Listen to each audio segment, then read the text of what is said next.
Good morning everybody. स्वागत है आपका आपके अपने चैनल डॉक्टर फैसल पर। और जैसा कि आज आप टाइटल देख पा रहे हैं वीडियो का कि क्या मिडिल क्लास आदमी मर जाए, तो आज मैं इसी बारे में कुछ आपसे डिस्कस करता हूँ। आप लोग कहेंगे क्लास तो बहुत सारी देखी है भाई, हम कौन सी क्लास में पढ़ते थे हमें याद है। ये मिडिल क्लास कौन सी क्लास है भाई? क्लास 1, क्लास 2, क्लास 3 होती है, मिडिल क्लास कौन सी क्लास है? मिडिल क्लास वो क्लास है सर जो क्लास हम लोगों ने खुद बनाई है अपनी सोसाइटी में, अपने को ऊंचा दिखाने के लिए, दूसरे को नीचा दिखाने के लिए जो हरकतें हमने करी हैं उसका ही नतीजा है मिडिल क्लास। जो जिन लोगों के पास अपना बंगला है, गाड़ी है, पैसा है फजूल खर्ची करने के लिए, उस क्लास को हमने नाम दिया है अपर क्लास। और जो क्लास रोज़ाना ये सोचती है कि कल क्या होगा, उस क्लास को हमने नाम दिया है मिडिल क्लास। ये हमारी अपनी देन है, कहीं से ये क्लासेस बनकर नहीं आई हैं। सिर्फ हमने इंसानों ने आपस में अपने को डिफ्रेंशिएट करने के लिए, अपने अंदर अपने को दूसरे से सुपीरियर दिखाने के लिए, या ये कहें कि दूसरे को अपने से इंफीरियर दिखाने के लिए, छोटा दिखाने के लिए क्लासेस बनाई हैं। उन्हीं में से एक क्लास है मिडिल क्लास। और सच मानिए, जब से ये क्लास बनी है सोसाइटी का इतना नाश हुआ है जो मैं आपसे शब्दों में बयान नहीं कर सकता। ये क्लास ऐसी क्लास है जो ना ठीक से खुलकर जी पाती है, ना खुलकर मर पाती है, ना अपनी मर्जी से जी पाती है, ना अपनी मर्जी से मर पाती है। क्यों? क्योंकि इस क्लास की महत्वाकांक्षाएं, इस क्लास के सपने उसको मरने नहीं देते, और जो अपर क्लास है वो इसको जीने नहीं देता। इसके सपने क्या हैं? एक दिन अपर क्लास बन जाना, एक दिन सारी परेशानियों का हल हो जाना, और एक दिन अपर क्लास बन जाना। जिस तरह से अपर क्लास के लोग, रईस लोग, अमीर लोग गाड़ियों में घूमते हैं, बड़े बड़े बंगलोज में रहते हैं, जितना एक मिडिल क्लास का आदमी पूरे महीने कमाता है वो इतना अपने कुत्तों के ऊपर उनको नहलाने में और ब्यूटी पार्लर ले जाने में खर्च कर देते हैं। उस क्लास का मुकाबला करना चाहती है मिडिल क्लास, या उस क्लास के बराबर आना चाहती है मिडिल क्लास। लेकिन ज़रूरी नहीं है कि हर कोई ऐसा कर पाए। आते हैं लोग, ऐसा नहीं है, अपनी क्लास से ऊपर जाते हैं, तरक्की करते हैं लाइफ में, और करना भी चाहिए। मैं ये नहीं कह रहा तरक्की की कोशिश करना बेकार है, तरक्की के लिए हमेशा कोशिश करनी चाहिए इंसान को। मैं ये बिल्कुल नहीं कहूँगा कि कोशिश नहीं करनी चाहिए इंसान को, लेकिन जब तक नहीं हो रहा है तब तक वो अपना जीवन कैसे गुजारे, कैसे सुकून पैदा करे, कैसे शांति से अपना जीवन स्मूथली जिए, उसके बारे में मैं आज आपसे कुछ सजेस्ट करूँगा, कुछ चीज़ें आपको। इसके अलावा ये मेरे अपने आइडियाज़ हैं, गलत भी हो सकते हैं, सही भी हो सकते हैं, और ये हम सभी जानते हैं कि हर चीज़ हर जगह लागू नहीं होती, हर जगह हर चीज़ लागू नहीं होती। अलग अलग तरह के लोगों के अलग अलग हालात होते हैं जिनके अकॉर्डिंग उनको जीना होता है। लेकिन मैं आपको एक रफ प्लान बता रहा हूँ, जो कि एक वीडियो में तो एक्सप्लेन नहीं हो सकता। इसके लिए मैं पार्ट्स बनाऊंगा। फर्स्ट पार्ट मैं आज बना रहा हूँ, और सेकंड पार्ट इंशाल्लाह अल्लाह ने चाहा तो कल मैं आपके सामने पेश करूँगा। तो इसमें देखिए क्या है। सबसे पहली चीज़ तो ये है कि मिडिल क्लास फैमिली को मुश्किलें क्या क्या आती हैं। मिडिल क्लास फैमिली को सबसे ज़्यादा मुश्किल ये आती है, पहली सबसे बड़ी मुश्किल आती है उनको अपने बजट को मेंटेन करने की, अपने पैसे को मेंटेन करने की। क्योंकि उनके पास लिमिटेड पैसा होता है, और उस पैसे से उनको अपने सपने भी पूरे करने होते हैं, अपनी जीविका भी चलानी होती है, अपने घर के रोज़ाना के काम, तेल साबुन मंजन इसका खर्चा करना, और कहीं कोई शादी निकल जाए उसमें जाना, या घर में किसी की शादी करनी पड़ जाए तो उसमें जाना, या कुछ ना कुछ ऐसी एक्टिविटी हो जाती है जिससे उनका बजट बिगड़ जाता है। तो ऐसा क्या करें कि बजट ना बिगड़े? वो ऐसा क्या करें कि उनको लोन्स ना लेने पड़ें? वो ऐसा क्या करें कि उनको इस चीज़ की तसल्ली रहे कि हाँ, हमारी लाइफ भी सही चल रही है, हम भी खुश हैं अपनी लाइफ से? वो तरीके मैं आपसे डिस्कस करूँगा। तो देखिए, सबसे पहला तो काम ये है कि हर घर में, मैं कहता हूँ अपर क्लास को तो मैं नहीं कह सकता खैर कुछ, और मैं भी ये कह रहा हूँ कि मैं भी खुद भी मिडिल क्लास का हूँ, इस वजह से मैं शायद इस चीज़ को समझ सकता हूँ, मिडिल क्लास के दर्द को समझ सकता हूँ। मुझे ये कहने में कोई एतराज़ नहीं है। तो देखिए, सबसे पहला काम तो ये मैं कहूँगा कि चाहे कोई सी भी क्लास हो, लोअर क्लास हो, मिडिल क्लास हो, अपर क्लास हो, जिसको हम मध्यम वर्ग कहते हैं हिंदी में, तो इन सबको अपना बजट बनाकर चलना चाहिए। अपर क्लास को तो ज़रूरत ही नहीं है बजट बनाने की, लेकिन हाँ, लोअर और मिडिल क्लास को मैं ज़रूर कहूँगा कि बजट बनाकर चलना चाहिए। हर घर का अपना बजट होना चाहिए, और पैसे का जो सर्कुलेशन है या पैसा जो है वो सिर्फ एक ही इंसान के कंट्रोल में रहना चाहिए।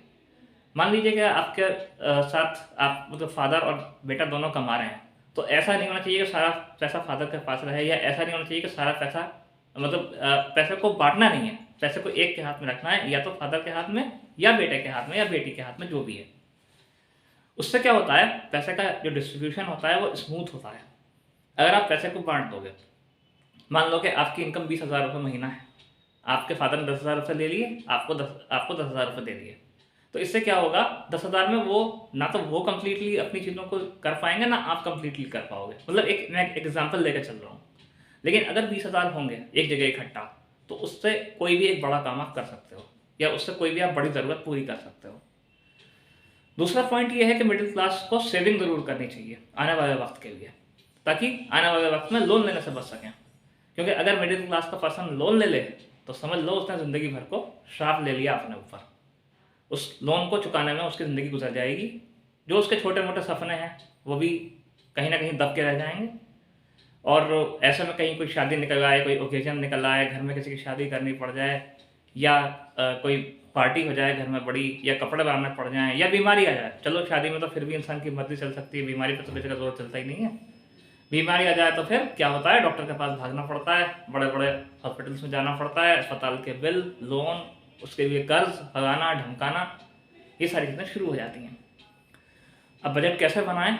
बजट में पहले आप ये देखिए कि आप पूरे महीने क्या क्या चीज़ें लाते हो घर में, और आप ये देखो कि उनमें से कौन सी चीज़ आपको हर महीने उतनी ही चाहिए, या किसी चीज़ की आपको कम या ज़्यादा की ज़रूरत भी पड़ सकती है। यानी जैसे मान लीजिए आपने 1 किलो आटा मंगवाया, या आपने 1 किलो घी मंगवाया, तो आप ये देखो कि क्या अगले महीने भी आपको 1 ही किलो आटे और 1 ही किलो घी की ज़रूरत पड़ेगी, या क्या इसमें कुछ कमी की जा सकती है। मतलब मैं एक एग्जाम्पल लेकर चल रहा हूँ, ऐसी कोई और चीज़ें भी हो सकती हैं।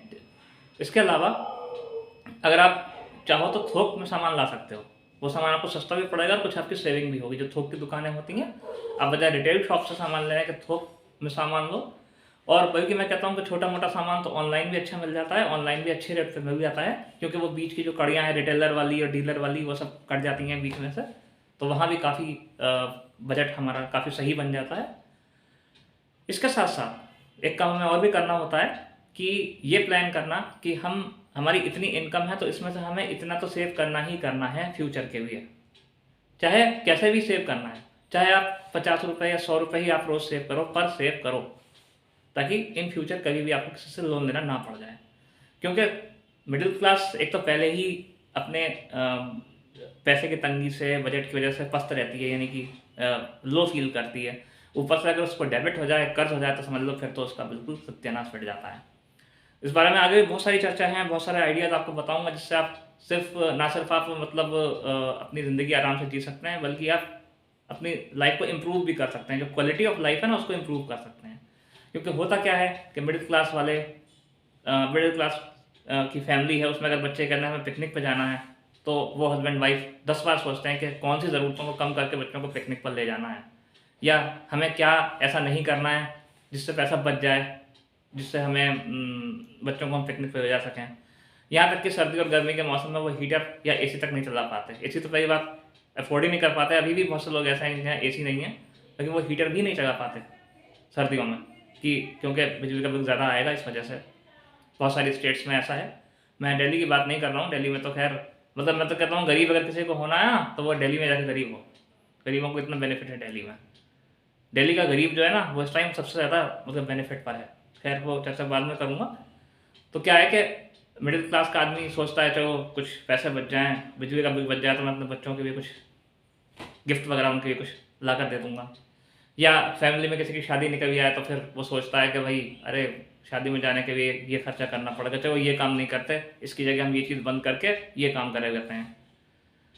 तो बहुत सारे हालात होते हैं, बहुत सारी बातें होती हैं। सारी बातें मैं डिस्कस करूँगा, बजट कैसे बनाएं और हम क्या क्या कर सकते हैं अपनी लाइफ को स्मूथली जीने के लिए, मिडिल क्लास वाले लोग। अगले वीडियो में मैं मिलता हूँ आपसे, इसी के सेकंड पार्ट में। और मैं अगर आपको मेरा ये वीडियो पसंद आए और ये आपको मेरी जानकारी अच्छी लगे, तो आप मेरे वीडियो को लाइक कीजिए, मेरे चैनल को शेयर कीजिए और मेरे वीडियोस पर कमेंट कीजिए। ये मेरे सिर्फ अपने विचार हैं, मैं ये कोई क्लेम नहीं करता कि 100% हर एक पर सही बैठेंगे। लेकिन अगर आप इन चीज़ों को फॉलो करेंगे, इन चीज़ों को आप मानेंगे, तो यकीनन आपको इसका बहुत बेनिफिट मिलेगा। मैं मिलता हूँ आपसे अगले किसी वीडियो में, तब तक के लिए बाय।